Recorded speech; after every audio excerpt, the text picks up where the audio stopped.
Are you ready to dare yourself to do things differently? That means you need to be real. That means you need to be bold in the way that you approach your work. Everything is about how we think.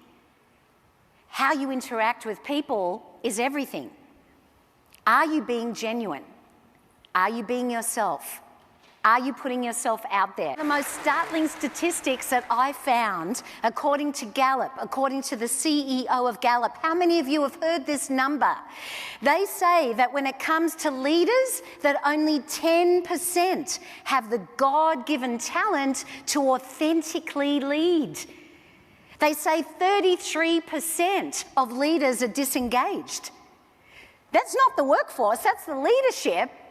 How can we be effective if we are disengaged? What is it that is on the minds of talent right now? Our potential talent is not only scrutinising our brand and our reputation, but they're also talking about us as leaders.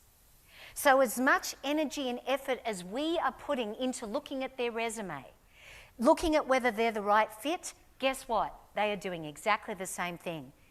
And they probably know more about you than you. You have an incredible opportunity. With 6,000 employees aged between the age of 16 to 23, do you know what one of the most attractive things to them is in a leader? Being real. That's what they want. They don't want people who are phony, they want people who are real, they want people who understand them, they want people who can relate to them. In order to be outstanding leaders, we've got to be willing to risk. We've got to be willing to shake things up. We've got to be willing to get out of our comfort zone. If you think you might be sitting next to someone who is a little bit whiny or negative, this is your last chance to move. Intangibles are all about the energy that we experience that you can't put a price on. You feel it, you know it, and you want to be a part of it. Whether we're talking about culture, whether we're talking about diversity, generational age differences, it's really all about the same thing. We want to know that we matter. If we are going to win the hearts and minds of prospective talent, it really does start with you. The story of Walt Disney is a great study. Because I don't know how many of you know that before Disney World, right around the time when Disney World opened, just around the time when it was finished, Walt Disney passed away. His brother Roy was being interviewed by the media. And one of the interviewers said, "Roy, isn't it a shame that Walt wasn't here to see this?"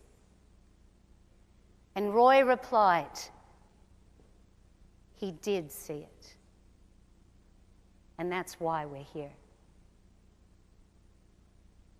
Do you have that vision? You see, that's what great leaders do. They understand the difference between being transactional, going about the day-to-day of doing things that leaders need to do to get done, and being transformational, which is seeing the future, having the vision. No matter what the circumstances, no matter what the economy, no matter what the uncertainty, it all comes down to you making the decision to take the lead. I want you to leave this conference trusting in yourself, trusting in your abilities, trusting in the opportunities, knowing what you can create, how exciting it is to be the leader that you are in this profession that you love.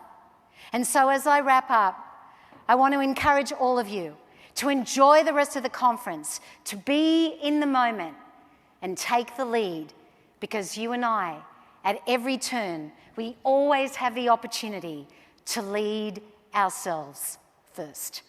Thank you.